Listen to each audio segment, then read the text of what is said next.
amid series of economic shocks and in the passionate and well-intentioned domestic reforms of His Excellency President Bola Ahmed Tinubu.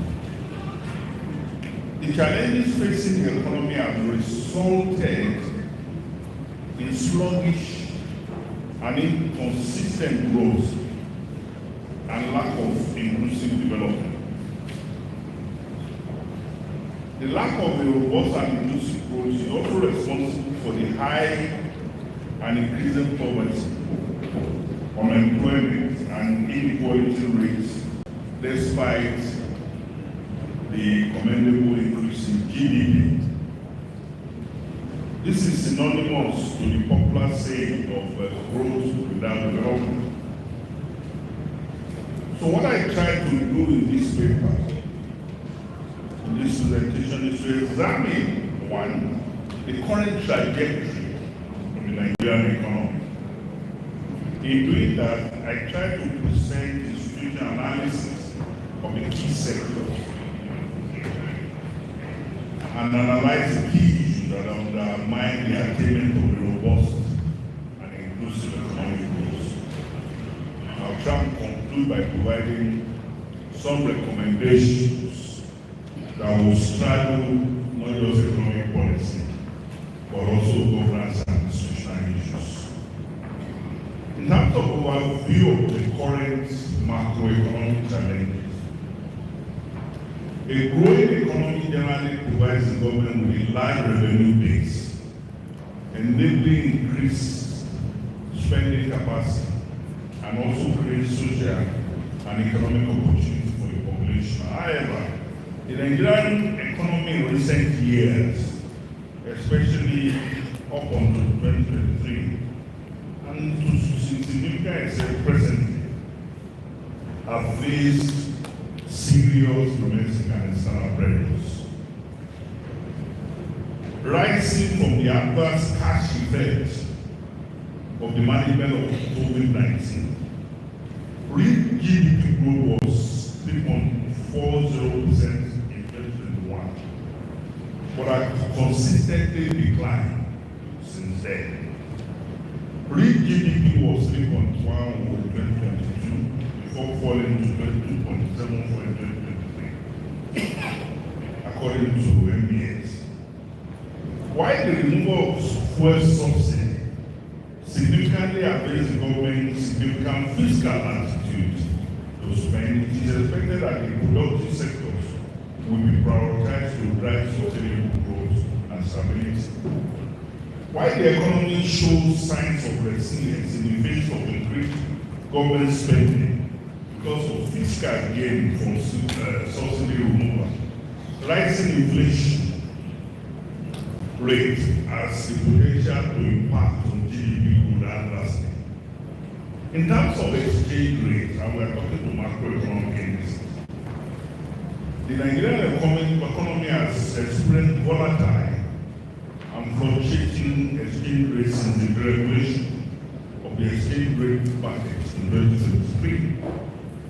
The CBN adopted a managed flows of the naira to manage exchange rate risks, promote economic stability, and attract investment, with a view to eradicating multiple exchange rates and maintaining a favorable external reserve position. However, a managed floating exchange rate review must be handled by the CBN with high level of foreign exchange reserves and strong credibility, which is that demonstrated so far. The naira has, however, declined rapidly against the US dollar. It declined to about 1,164 in the parallel markets. The official exchange rate consistently increased. By June 6, 2024, the exchange rate in the official market over 1,485, and I provided the number of figures. The rising and unstable exchange rate presents peculiar challenges for businesses and investors in terms of planning and investment decisions. It is expected that if the government implements policy that supports diversification, boosts export competitiveness and local production, attract foreign investment, ensure prudent monetary management, and create business enabling environment, further exchange risk will be significantly mitigated while enhancing Nigeria's resilient investment shocks. The exchange rate challenge is further compounded by the continuous decline in capital importation, which declines by 19% in 2023 compared to 2022. This signals investors' unwillingness to invest in the country. In fact, established foreign investors in the oil and non-oil sectors have been shutting down operations and leaving the country in recent years, citing unconducive business environment. This decline in capital importation and capital flight of established investors do not bode well for exchange rate stability and the economy in general. Harmonization of exchange rates in Nigeria has remained elusive, and it is worrisome that a larger part of exchange rate transaction happens within the informal parallel market. It's also practically difficult to determine the actual amount of money in circulation, given that there is little or no documentation of the exchange rate transaction that happen in parallel market. Thus, there is an urgent need to have a uniform exchange rate. This was the policy of government. The operators in the informal exchange market should be formalized, as is the case in most advanced economies. Such formalization will enable the government to keep track of the demand and supply of foreign currency in the economy. Another macroeconomic indices that's impacting the economy is inflation, which presents significant challenge to the economy. Data from the CBN indicate that the inflation rates for all items stood at 3.69% as at April 2021. The significant increase in food inflation relative to the overall inflation suggests structural rigidities in the economy with respect to food prices. Insecurity in most parts of the country, especially the middle belt and northern Nigeria, has affected agricultural activities and contributed to rising food and overall inflation level. Removal of subsidies, fuel subsidy, and the subsequent increase in the retail price of petroleum products, which are inputs in all commodities, have also partly driven the increase in general price level, thus making the economy generally more productive by reducing the cost of production is one of the very few means of curbing the present systemic inflation pressure. The other macroeconomic indices is debt accumulation, which is also presented a challenge to the economy. According to the data from the debt management office, the total debt stock increased by 165.47 in 2023. Of the total debt stock of June, as of June 2023, external debt accounts for 38.45%, while domestic debt accounts for 61.95%. This signifies a reduction in the share of external debt to total debt stock. Also, the federal government accounts for 89.51% of the total public debt in 2021, which increased consistently in 2023, has also reduced. Furthermore, the share of the federal government external debt as a percentage of total debt increased from 86.1% to 89%, which is showing increasing accumulation of external debt and overall debt at the federal government. Meanwhile, debt service GDP ratio continues to rise. This signals a growth in debt service relative to the productive capacity of the economy. debt service ratio being high, meaning that of the revenue, total revenue generated by the federal government, a significant proportion of it will be used for loan repayments.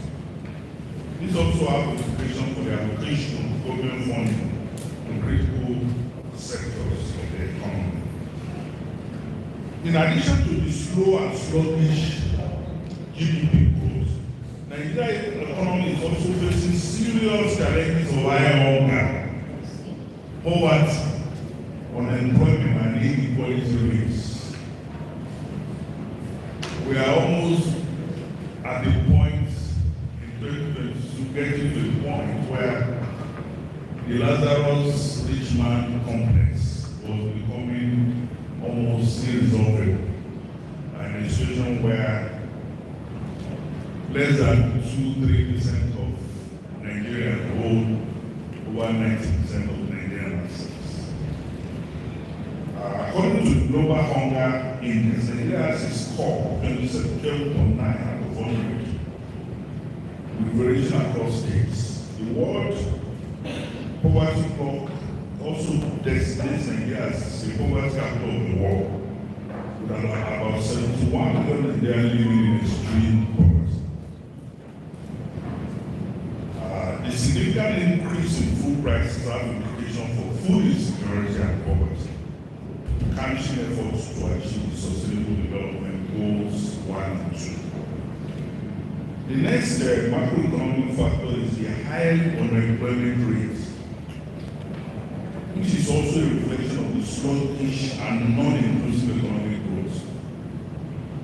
However, the division of the methodology for calculating the unemployment rate has downgraded the unemployment rate to 4.1%, amidst protests by experts noting that the unemployment rate does not reflect the local context and realities. Now, when we move to the key sectors of the economy, starting with oil and gas, the oil and gas sector, which is the mainstay of the Nigerian economy, has experienced low investments in recent years. Oil production and export contributes about 8% of the GDP, accounts for over 50% of government revenue, and are the largest earner of foreign exchange. Achieving oil production targets has become a major challenge in recent years under domestic and external factors. The weak global economy and dampening prospects for global growth reduces the demand for oil and gas, with consequent negative effect on the economy.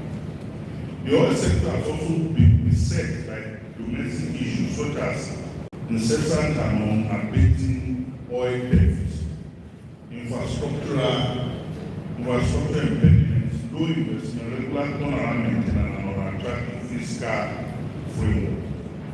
The Russia's invasion of Ukraine and the subsequent sanctions on Russia's gas oil sales across Europe open opportunity for Nigeria $2 gas sales. We are not very sure whether Nigeria was able to take advantage of these opportunities due to low production level. Nigeria's open production quota was increased, but data of the CBN shows that only an average of 1.14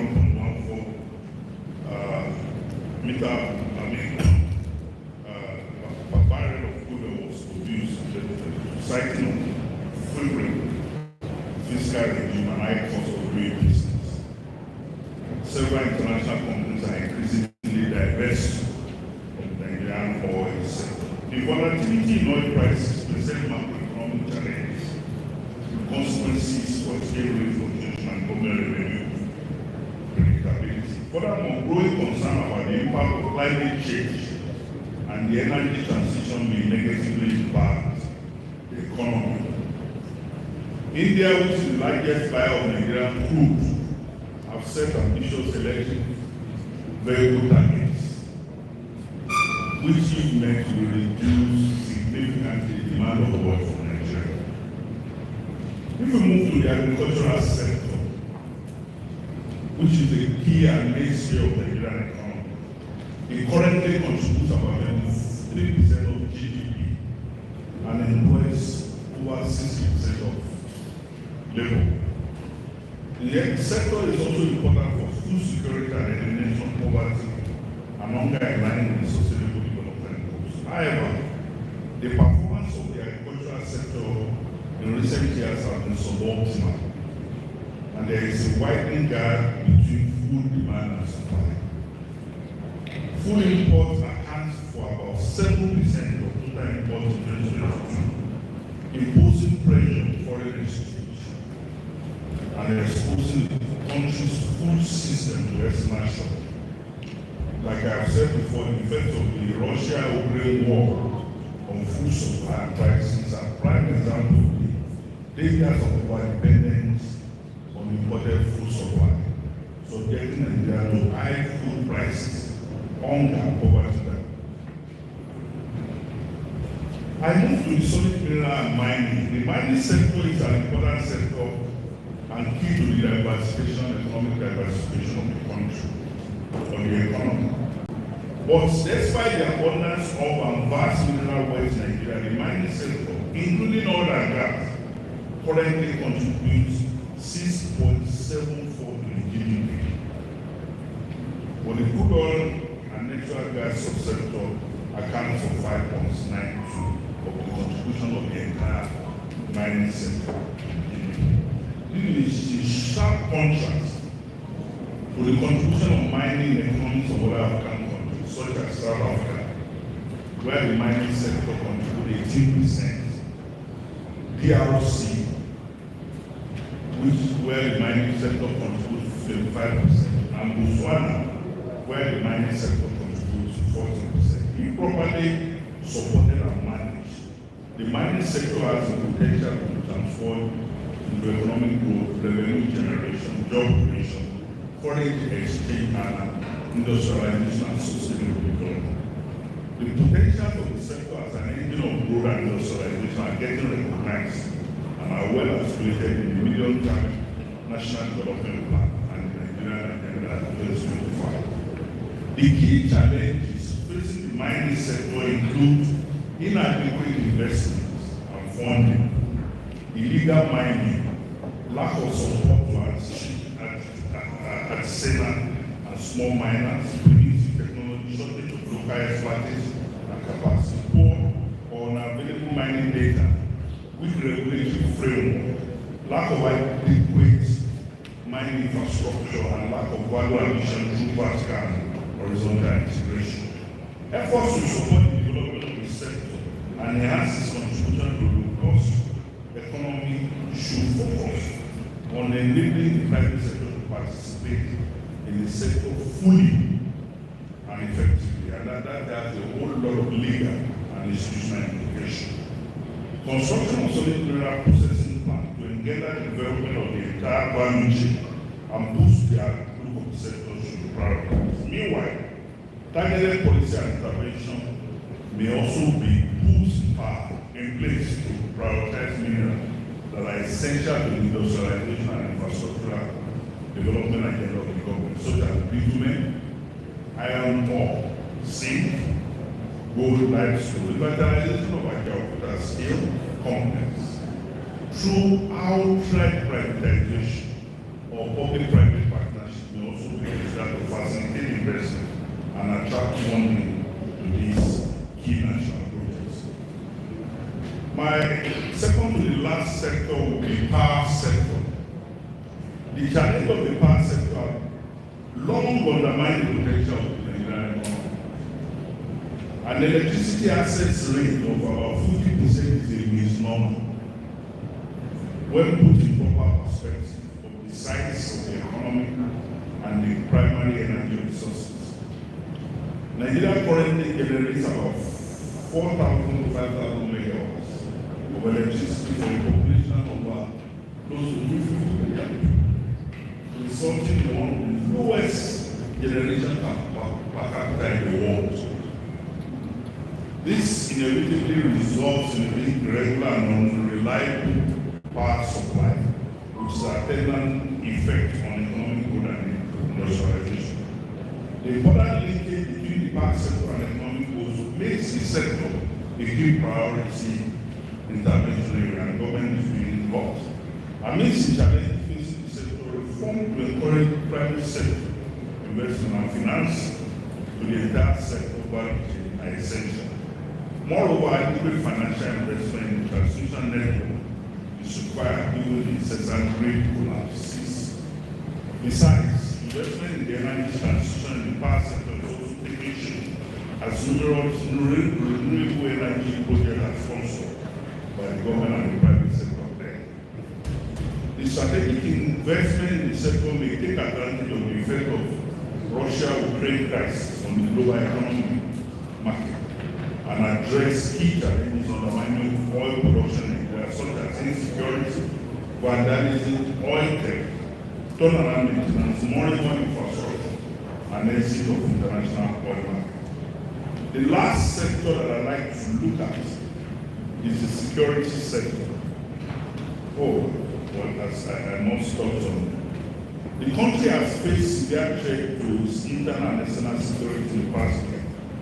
The fragile state index and the global terrorism index ranks Nigeria among the countries with high incidence of conflict and terrorism globally. The media reports estimate that about $14.6 billion worth of investment was lost to insecurity in 2020 alone in Nigeria. Hence, it has become an urgent priority of government to protect the lives and properties and address insecurity in the country.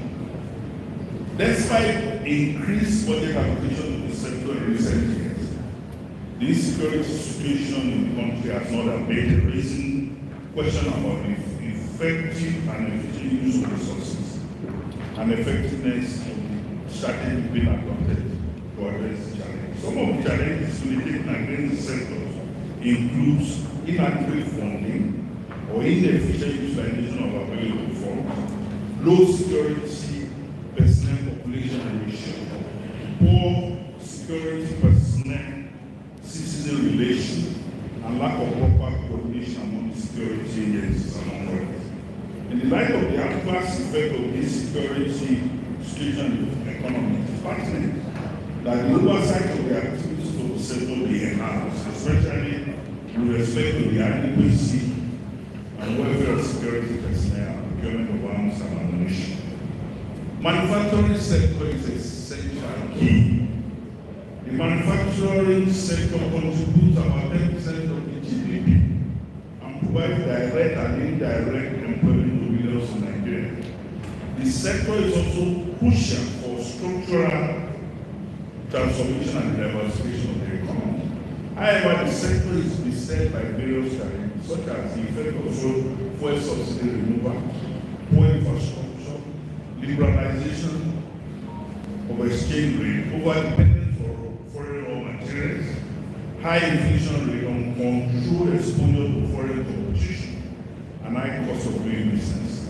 These challenges have forced many local and foreign businesses to shut down operations and with attendant loss of job. The impact of the challenges have also been more severe on the budding micro, small, and medium-scale enterprises that are key to the growth and resilience of the economy. Meanwhile, trade and investment have also been impacted by high insecurity, high cost of funds, and macroeconomic instability. Therefore, it is pertinent that the government focus on interventions that generally enhance the business environment for the sector and specifically for MSME. Infrastructure. The importance of improving the availability and quality of infrastructure in the economy cannot be overemphasized. In addition to the direct effect of infrastructure in economic growth, improved access to infrastructure can also promote inclusive and sustainable development and enhance living standards. However, Nigeria currently faces inadequate and aging infrastructure. Road, transport, water, power, and other infrastructure are in low quality, in quantity and quality relative to the needs and demand of the population. It is estimated that Nigeria has an infrastructural gap of about $3 trillion and an annual investment of $150 billion is required to plug the gap, according to the National Integrated Infrastructure Master Plan. Annual budget allocation to the infrastructure in this sector, in these key sectors, this includes the annual investment of $150 billion, shows a wide financing gap. Hence, we need to mobilize private capital to finance the gap. Mobilizing private capital to finance public infrastructure projects, however, require policies to support investment and mitigate investment risk. This includes ensuring cost-reflective pricing, adopting user-pay approach to some public infrastructure, and that is what is making minimum wage so topical and controversial. Because if you need to leverage your user pay for most infrastructure activities, and the income level is the way it is. And I think I had that experience after I retired, and I returned to the university, and I received my first paycheck. I said, okay, this is ridiculous.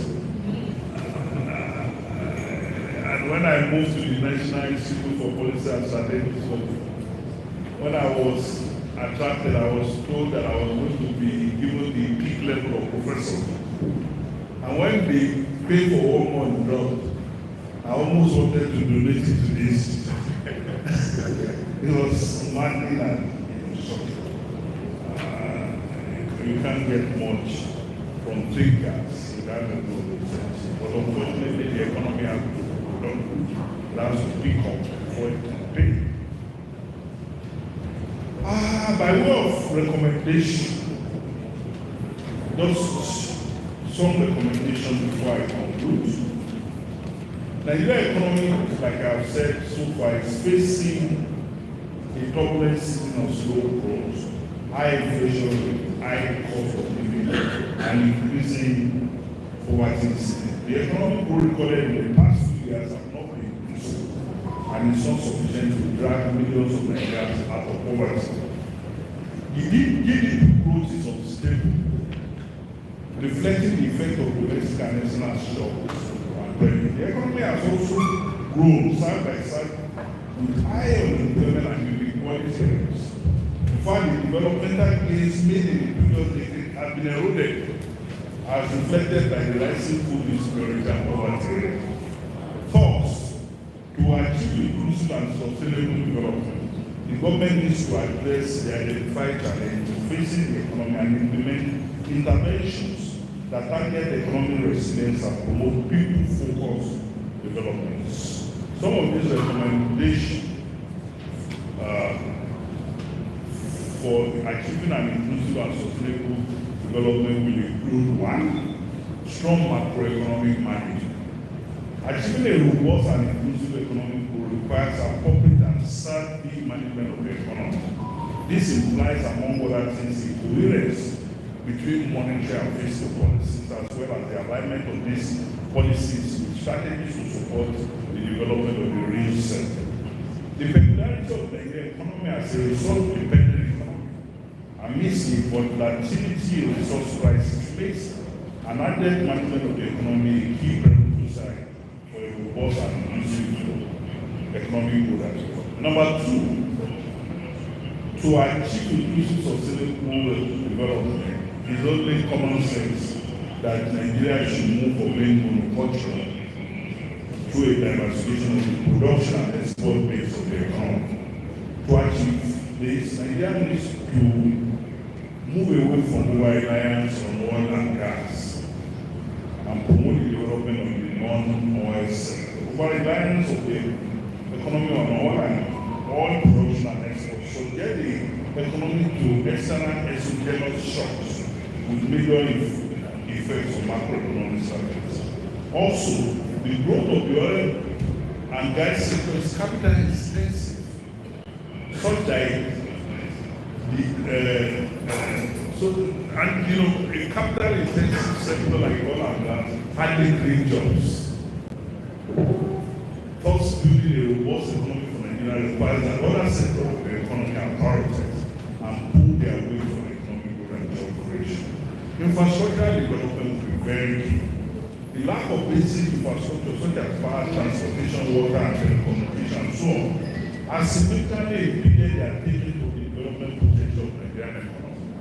Inadequate and poor quality infrastructure undermine entrepreneurial capacity, industrial development, and economic growth. I ventured when I retired by setting up a military camp by the School of Government and Public Policy. In spite of the level of patronage, what made the business difficult for me was buying diesel, paying for security. When I lowered the quality of, I said, how much am I earning that I will be paying almost 400,000 for security every month? So I downgraded to all these malams. My school was invaded twice, and I lost almost 8 million of this students. So which shows to me that it's either you secure, or there is nobody to secure for you. We have to use solar, we have to do inverter, we have just to make sure we minimize. Apart from the fact that the attitude of Nigerian workforce, we were complaining of public service. When I got into private practice, I discovered that nobody is committed to anything. Everybody wants to just enrich themselves through you. Whether you succeed or you don't succeed, they want to move away. There is no nation that is built with that kind of reputation. So, private sector development is therefore going to be very key. The private sector is the engine of growth and of job creation, and as such should be at the focal point for government economic intervention. However, the private sector has been adversely affected by government regulatory bottlenecks and policies. In addition, the private sector is faced with several challenges, including multiplicity of tax and lack of adequate infrastructure. I had not started making profit when I realized that I have to pay almost 6 taxes. And the next thing I saw was that my school was shut down. So I have to be waiting for my salary to pay. So nobody cares whether you are making profit or not. Everybody is just looking for how to make money somehow.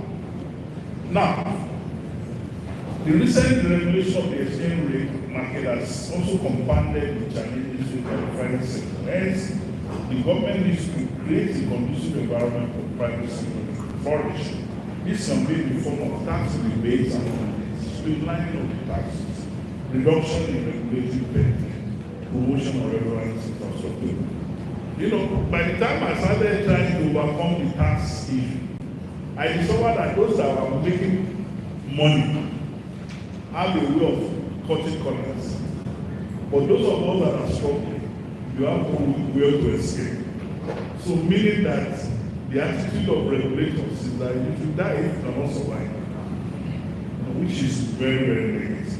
So development and support for SMEs is key, given that in fact the Nigerian economy is sustained by the informal sector of the economy and the huge contribution of that sector to employment, poverty, reduction.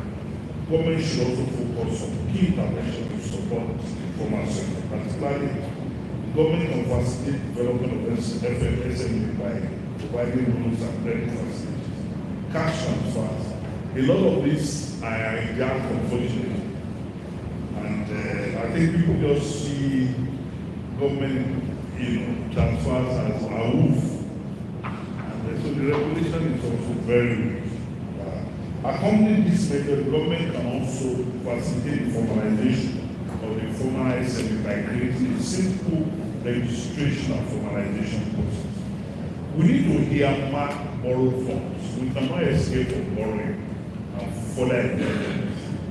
Debt and borrowing have become key in Nigerian economy. prevent unproductive debt and the use of borrowed funds for widely relevant, the National Assembly should provide a legal framework for the adoption of debt marks in Nigeria, whereby borrowed funds are recharged to where they are allocated, including capital and corporate expenditure. That insecurity should be addressed cannot be overemphasized. Internal insecurity presents a major challenge to the Nigerian economy. Agricultural and economic activities have been impeded in several parts of the country due to rising insecurity. Investment that would have contributed to the economic growth and job creation are also undermined. Therefore, efforts to revitalize the economy and place it on a path of strong and sustained growth will require restoration of physical security to facilitate economic activity. In conclusion, and it is only in conclusion that I saw that I have the leeway to go back to public administration. Going forward, governments must necessarily tilt policy design inwards towards a self-sustaining development paradigm. Even as the nation cannot withdraw strength from the opportunities offered by the global economy to stand strong. We therefore must reverse the consumption-production discrepancy. We are one out of very few nations in the world that invest so much in importing what it has the capacity to produce. We import things for which we have comparative advantage. The God has backed that the Chinese started producing garri and bringing. The Chinese were bringing akara. They were already doing virtually everything, and no instrument, no policy instrument was used to foreclose some of these things. So, we therefore must reverse the consumption-production discrepancies. Nigeria is the only place where the youths don't know anything than designers. Anything locally produced is for small boys. That's not a patriotic orientation.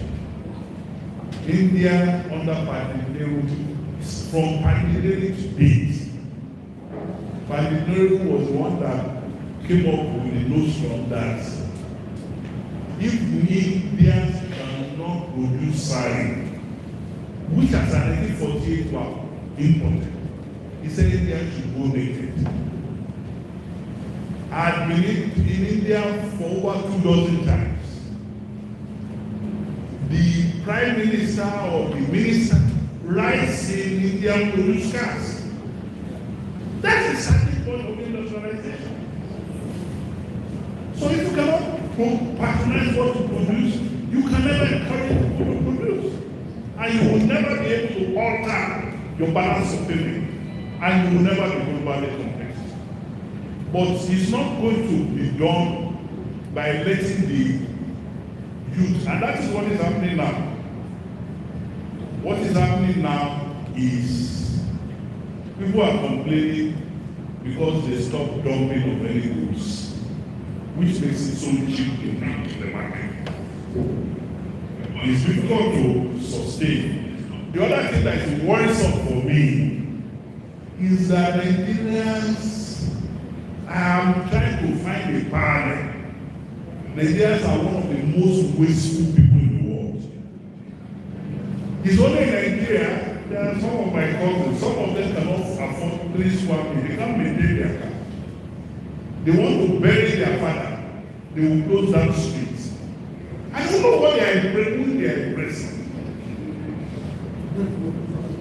I saw some of those people I gave jobs to, because they came to greet me and they gave me a jeep.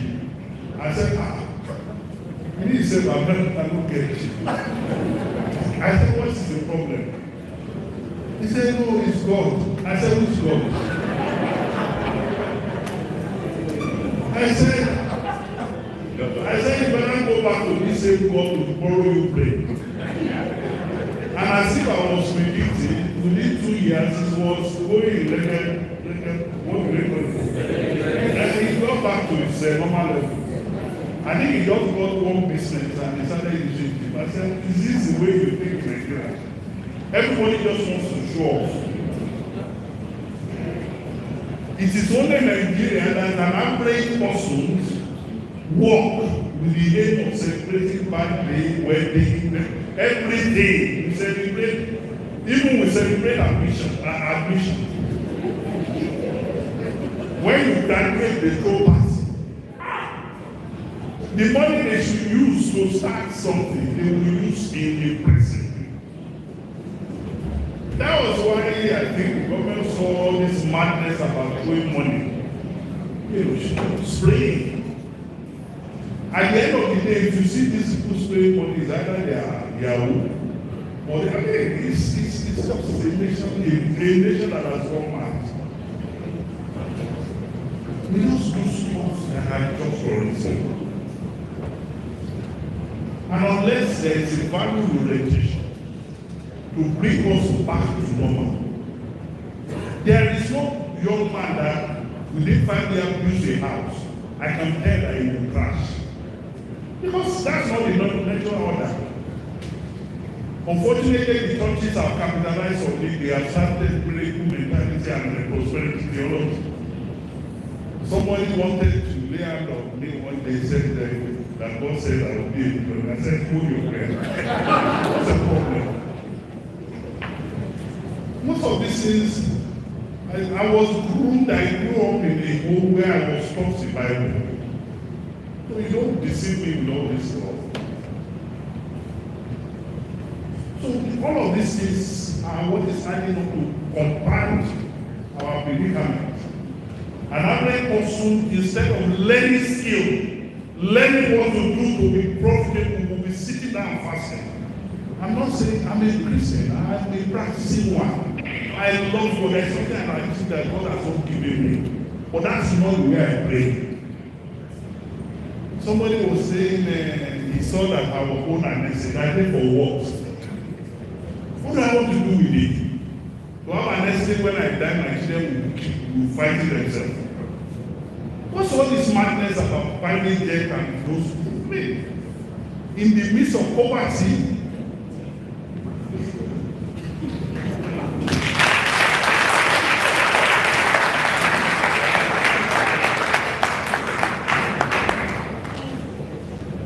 the other worrisome part for me in Nigeria, when I joined the service, I started as an academic.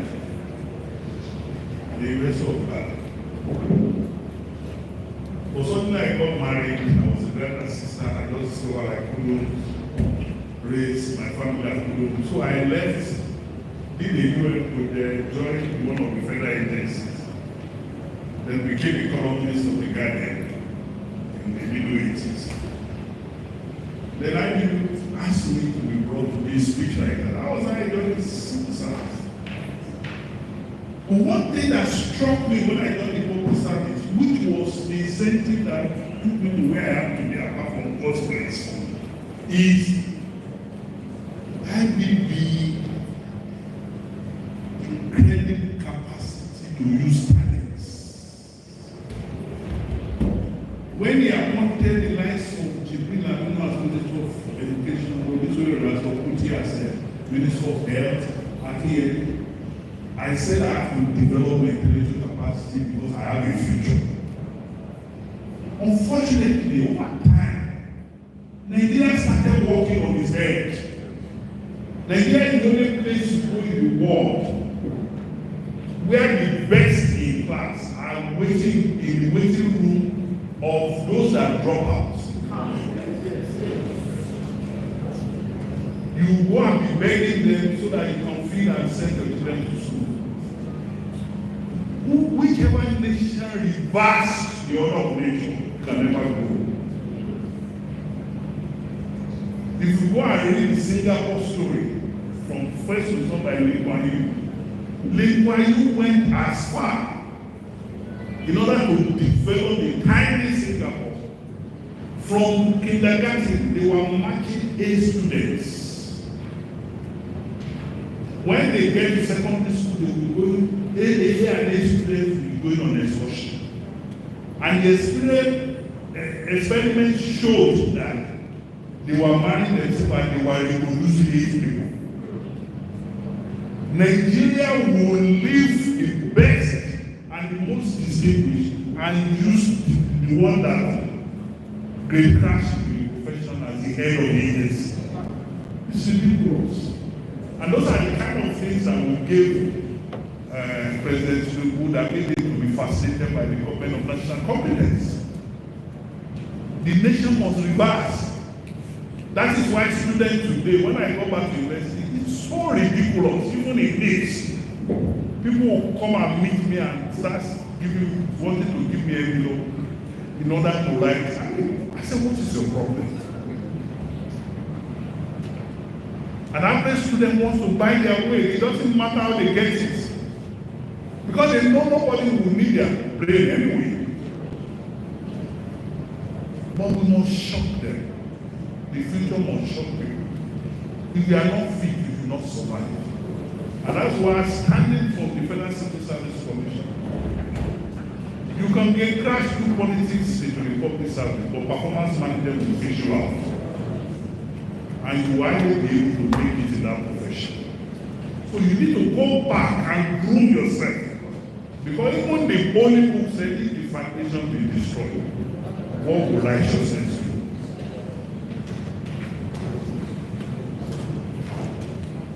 So we cannot afford to continue benchmarking past policy failures by sustaining a pattern of growth with a lively and transformed economic structure, one that is uneven and socially non-inclusive, and therefore generating limited sources of new employment. Such low employment is historically linked, like I said, to an economic structure that is heavily dependent on oil and gas, which by its character is heavily capital intensive and not labor intensive in terms of the production process. As part of resolving skills mismatch in youth unemployability narrative, government education policy erroneously tend to emphasize formal technical and vocational education training with the detriment of traditional apprenticeship and non-formal training. It is therefore recommended that policy action be also directed at reorganizing the traditional apprenticeship and non-formal national vocational training system as a way of increasing their capacity and capability to generate employment in the informal sector. This is expected to be an active complement to Nigeria's 6th-level National Vocational Qualification Framework, which leads the education and training system in terms of industry and competency-based qualification. Besides, the national diversification strategy needs to be holistic.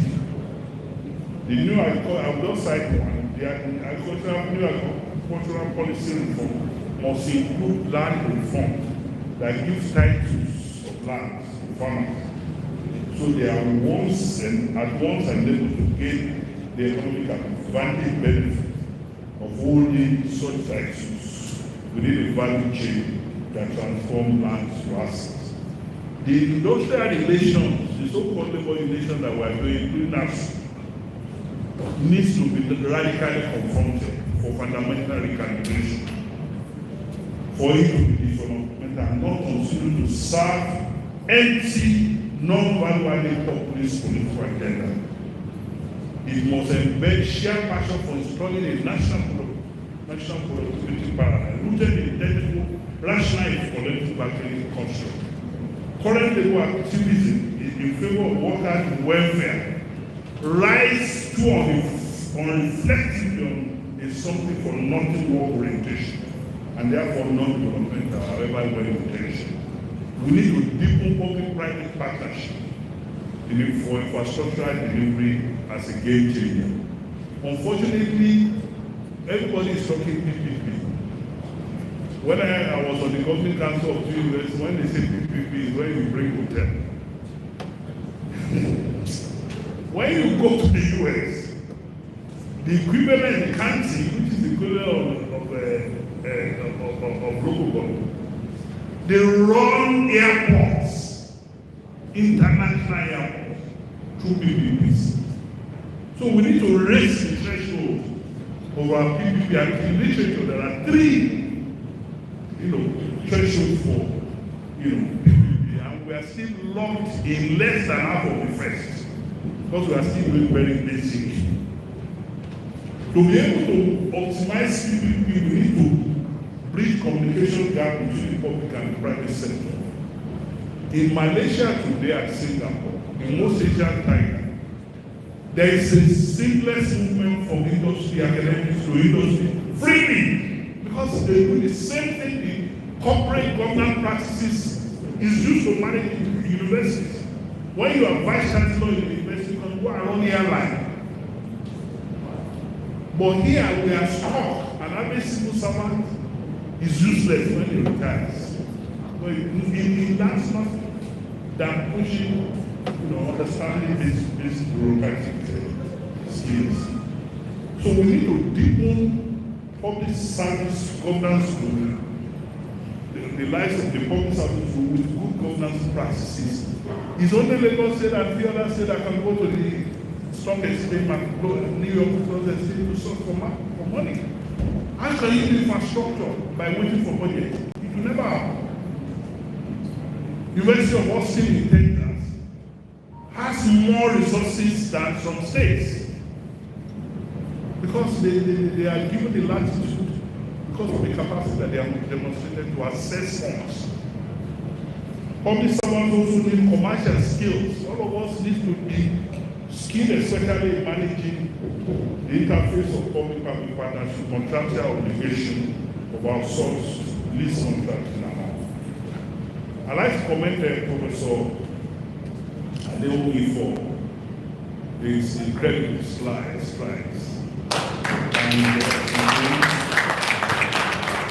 And to say that the likes of them should also document their experience for the younger or upcoming academics. Because I bet from my being on government council of universities, university academics are the poorest administrators that I've known. Not very good in administration. In utilizing resources. We talk too much. Getting things done is a problem. So we need to build competence, and that's what Prof has. But there are a number of academics that have struggled into management world, and they have succeeded. In concluding, therefore, Federal University of Technology should do something unique. Unfortunately, it's not to finish its tenure, so there's no opportunity for second term. So, one of those things I preach to universities, the contribution of academics is a concentric one. You must start by impacting the catchment area that you find yourself. Your academics, your research must solve problems where you are. And Kogi is peculiar. We have a conference that is potential for tourism. Is potential for waterways. Is potential for Ajaokuta. And Dangote has reprofiled the state with the incredible investments that we have. The environmental challenge is palpable. So there is no reason why a strategic plan of this university should be to create itself into a typically boasting into the university, catchment area mentions and the life that you find in Bangalore. I'm very thankful and thank you for challenging me to go back to economics, which I did last in undergraduate. I hope I have made a good show of it. I thank you.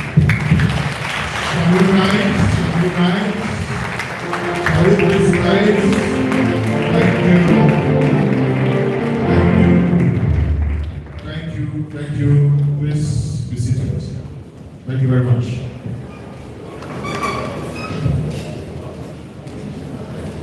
Because of the critical delivery of this lecture, we would want to create indulgence of the Vice Chancellor to skip drama dance and bring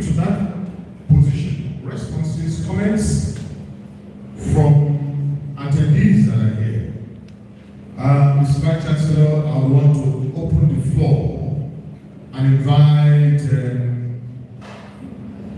our attendees that are interested in making comments and contributing or asking questions to the very thought-provoking lecture delivered by our very distinguished and erudite Professor Lokoja.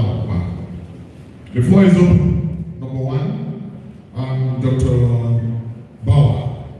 Yes.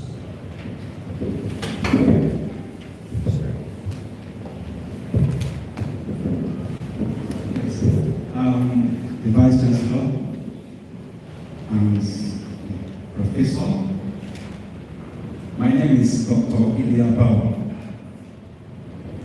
I want to thank you so much for picking up these indices.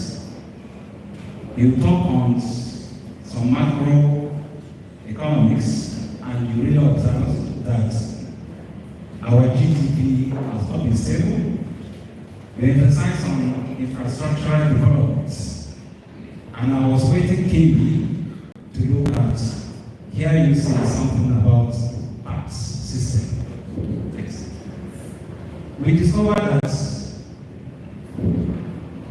most government that comes into power try to look at the issue of unemployment and also encourage small, medium enterprises. But however, the issue of tax system, why is it that when governments try to encourage these small, medium enterprises, they still tax them out?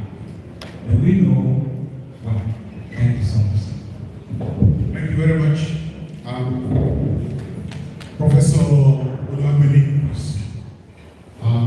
you'd have to introduce yourself, your name, and what you do. Thank you very much, sir. Mr. Vice Chancellor, sir, and members of the management, the guest lecturer. My name is Tai Uluwapegu, a professor of agroforestry. I am not an economist, but I want to confess that I am inspired this day and to also congratulate the Faculty of Management Sciences for bringing the quality of the lecturer to give this lecture. In 1989, I was in India, and on a Sunday, we came across solar lamp. I wanted to buy. Meanwhile, we had run out of rupees. I would have $1. The shop attendant refused to take $1 from us. He said that the instruction given was that he should sell in rupees. That is the currency of India. Now, the guest lecturers said a lot about the malady in this country. And I have zeroed it down to lack of national discipline. I do not know how we will be able to evolve on. The country is grossly indisciplined. Look, how can you imagine a situation whereby it's been established that about the time the federal allocation is shared, and that is also the time you have the naira dropping the value of the private market. Now, who are the people running this economy? What is the state of their mind? In 1985, the late Professor Afolabi Toye was the Vice Chancellor of the University of Ibadan, and he was asked if he was interested in the second term, and the man said no. Why would he have 4 years as the Vice Chancellor and he will be looking for another 3 years? That the day he leaves Lorry for Ibadan, he will be in his lab. Now, that kind of quality of disciplined mind. Now, The question, sir, is I have concluded within me, I don't know whether I'm right or wrong, that this democracy is not likely to be able to bring about this type of discipline I'm talking about. Otherwise, how do you explain the National Assembly when they wanted to buy their vehicles? They told them that in Anambra, you could get imposing vehicle, give you the vehicle you need. They say no. And they are able to get away with it. Now this is democracy. So what do we do to bring this type of discipline and talking about? Thank you very much. Professor Onoja.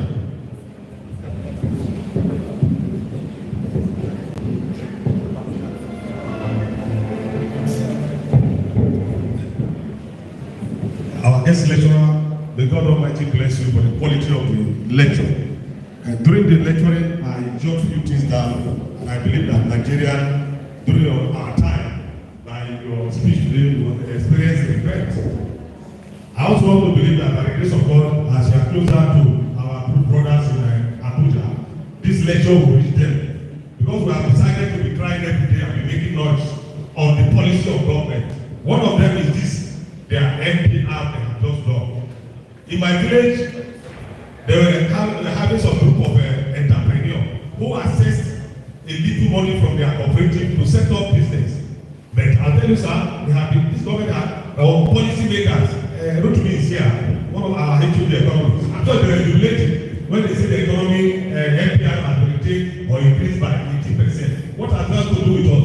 The implication is that the financial inclusion they are talking of rural dwellers had been bastardized because the interest, they cannot access the bank, they cannot approach the bank to give them any loan to further their business. In this university, we have a center for entrepreneurs where our students are made to undergo some training so that when they graduate, they can access more capital and set up themselves. That's the employment reason we are trying to make. This help the interest rate the government has had because of foreign direct investment at the expenses of the local entrepreneur and standardize this dream. What do we do? Thank you and God bless you. Thank you very much. Yes, somebody is in the first row there. Your name, Dr. Rotimi Martin. Thank you for the opportunity, sir. Rotimi Martin is my name. I'm the head of the Department of Economics. I listened to your presentation with the rap's attention, and I'm particularly impressed the way you use historical data to explain the state of our macroeconomy today. My question is this. We have the policies rolled out, either political, economic, call it, I'll mention it in the past. We are going to say, sir, that the major problem that we have in this country is the inaccuracy of data. And that has led to the failure of the budget, irrespective of the subject matter of the budget that it is meant to address. You are in government today, sir. What is the government doing to address this issue, to ensure that we have the reliable data? And by extension, this forensic issue. A number of places that I've been to is in Nigeria, I see this man running attack vehicles. Outside there, the policemen hardly run attack very well. They have information accurate data about what you're saying. What is our government doing to ensure that we are taking that status? Thank you very much. Prof, you may wish to respond to these comments, questions raised by conferees. Thank you, sir.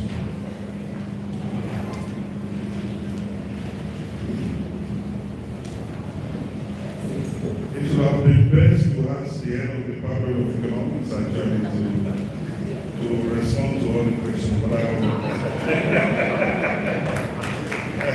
The false one reaction. I agree entirely that we have not been very creative with tax reform. We have not been creative. Our desire to increase IGR make us to be indiscriminate in the way tax applied to.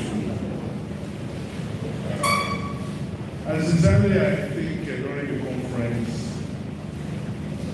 the Department of Economics should push for conversation on the future of the informal sector and how what's really the data say how the formalization and profiling can be done.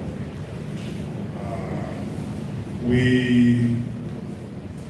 have experimented, we have done a lot of experiments that are incredible. I mean, we even went as far as community banking.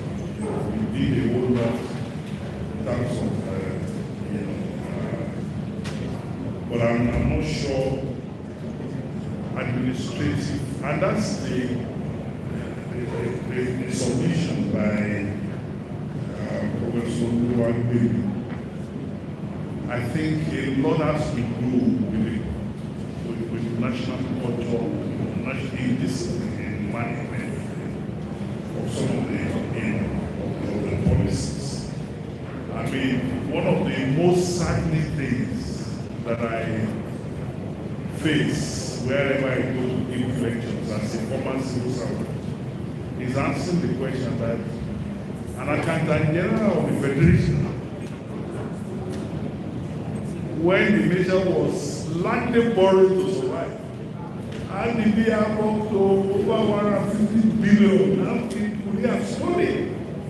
Look at big issues, the whole issue of, and we have learned a lot also from some of the states that are innovating, like Lagos State, in terms of taxes.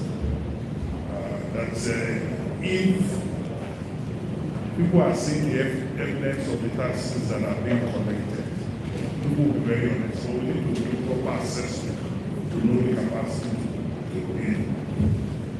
And some of the government are, when I was permanent secretary, Federal Ministry of Communication and the Ministry of Communication, even things that will benefit the states, the governors are more interested in the what they can collect now with what we call the right of way for telecoms. These are people that should normally win some of these, because if your state can become a smart state and then you can have more bandwidth, it translates a lot to economic opportunities. Also, Lokoja was very, very apt regarding admission to India, the whole issue of national discipline, and the extent to which discipline translates to internal markets in the way we use our public offices. We had a CBN governor that has said, an example that is difficult to understand. Central banks are going to be the bastion of integrity for the economy. And if you know that's what we are, it's only points to the fact that we are such a nation whose brain and body needs to be properly studied to know what exactly is driving us. I like the question about linking to Professor the next question also, you can democracy actually. And you see, and that is why the looking at what happened in the Asian time, where there is kind of a mix, like a bit of dynamics, you like some autocracy. But that is if being autocratic becomes developmental. I mean, we have this situation in Rwanda now. I'm not sure any African wants to hear whether the president of Rwanda should leave or not. Because people are seeing miracles in an African land. So what's the issue that has been raised is what Professor Dafcon of Oxford did when he's recalibrated the leadership conversation of Chile by highlighting the need for the elites to take a gamble. And when I was in this, people were saying, why am I supporting? I mean, there was just a cabal that didn't just like actually Tinubu at the time. And one day, they were shocked because they thought I was always very, objective. I said, well, I'm not totally supportive of Professor Shibai, not because I do not see the grace of God in his life, but I think it takes ability to carry things to that to know there are some things that are happening in the management of the economy that you need to know. You can only know if you have, you really know the integrity of what plays on that. The kind of things that some of the billionaires are doing. It was for the first time that so the head of service and bank CMO cannot post some officer from desk. Why? Because some key powerful people in the economy own those desks. They use it to run their business. So you have to take permission from them before you can post your officers. And I now notice another phenomenon in the federal service now. Some people refuse to go for promotion exercise. But they are not interested in promotion, they are interested in the grade of fair. Or in bringing money. He said, why do you want to promote me? Unfortunately, they didn't realize that the public grant service rule is gross misconduct. So we wanted to revoke it and they are shouting aloud. Let me first now. We said we don't want promotion. It was then I realized that some of those positions are conduits for a lot of systemic corruption and bureaucratic corruption. So the only thing that can happen, and I love the attitude of Int'l Mohammed at that time, he didn't pretend that he was a saint, but he said he has decided to wear a new cloth on behalf of Nigeria and to use the entire knowledge of the economy. Yeah, I've had the whole talk about NPR and all of that, the interest rates, the whole policy of financial inclusion ought to be promoted deeply. But we need to be a lot more creative in terms of rural banking, rural inclusiveness, because a lot of activities are going on there. So backward integration policy is something that we need to pass.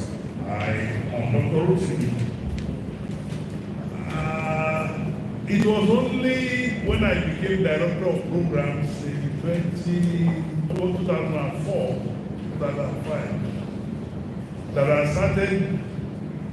I stopped quoting Professor Wolfgang Stolper, who says Nigeria is notorious for planning without facts. That we're a nation that disregard data. And I saw it when I was deputy director and head of policy, Federal Ministry of Education. When you bring data, people say, what's the problem? We are doing politics, we are not doing science. And that is the attitude of Nigeria. What nation in the world cannot count itself? Even for the ancient, people know that their population is important. But of course, we have made a significant improvement. We now have at least parameters that are used for national data management.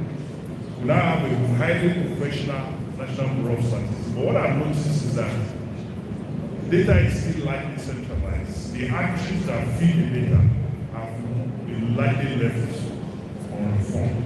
So we need to work on that.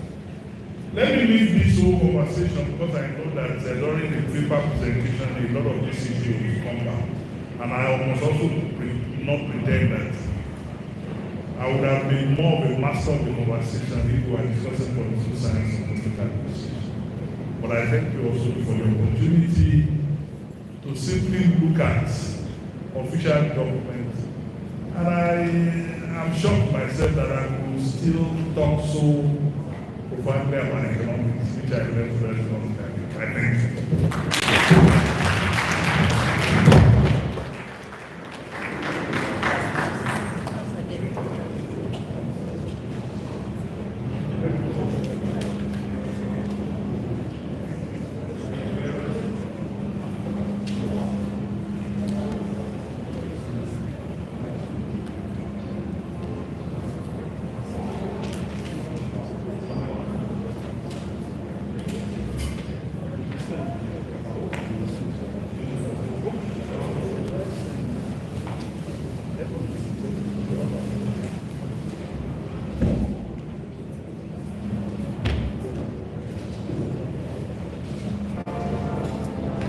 On behalf of the Faculty of Business Sciences, Federal University, Lokoja, this flag of honor Professor Int'l as the keynote speaker at the first international conference.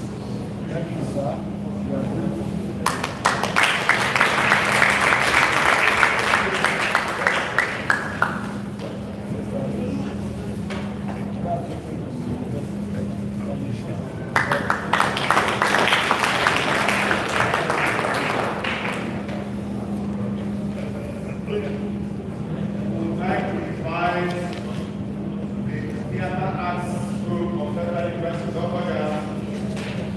Present Shabbat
Thank you very much. I would like to invite the registrar from Professor Lokoja to give the floor. Registrar. Vice Chancellor, principal officers present here, deans, directors, heads of departments, professors, lecturers, and our great students, and in particular, our distinguished guests from NIPS. I'm really excited to give this vote of thanks on behalf of management, staff, and students of our great university. I'd like to seek permission to go a little ultra-biased concerning this. I made a few jottings. I wanted to talk about the Lokoja revitalization we talked about. And I just finished the course, PSLC course from NIPS. So I want to first of all say that we're very lucky to have this quality of lecturer present here to deliver this lecture. It just goes to show the progress the university is making. I always say that the quality of people we attract here is a function of the network of the Vice Chancellor and of course management. So we're indeed very grateful to have you, sir. Concerning Lokoja was something we talked about at NIPS. And we thought that it should not be a case of revitalization of Lokoja. That sometimes you have to sink the cost, because we always hear that trillions have been invested. And if we're not getting results, why don't we try to domesticate around it, the technology around it? Because definitely we cannot work with the Russian technology, it's obsolete. The Americans probably, some people think there's a conspiracy around it, and we talked about it. So I'd like us to, and we are directing staff of NIPS and policy, helping with policy formulation. So maybe we should rethink it and try to see how we can domesticate local technology to run the place. Otherwise, we will sink that cost. Thank you so much. And then, on behalf of management, staff, and students, I'm sure you would agree with me that he deserves a bigger round of applause.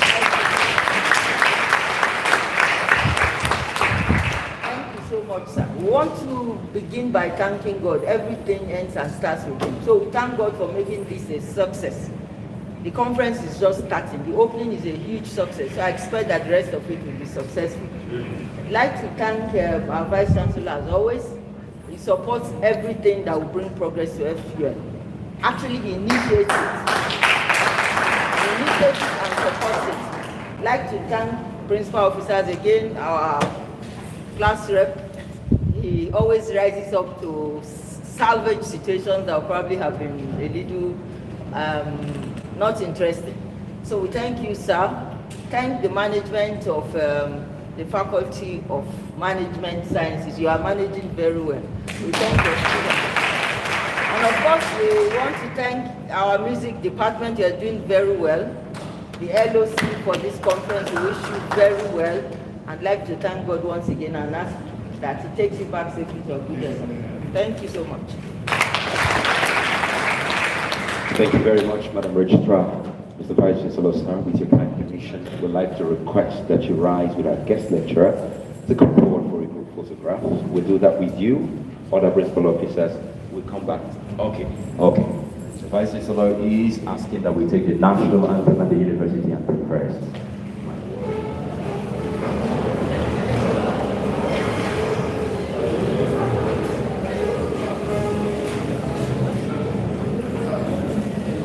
We do the university anthem and, of course, the national anthem. University anthem only once.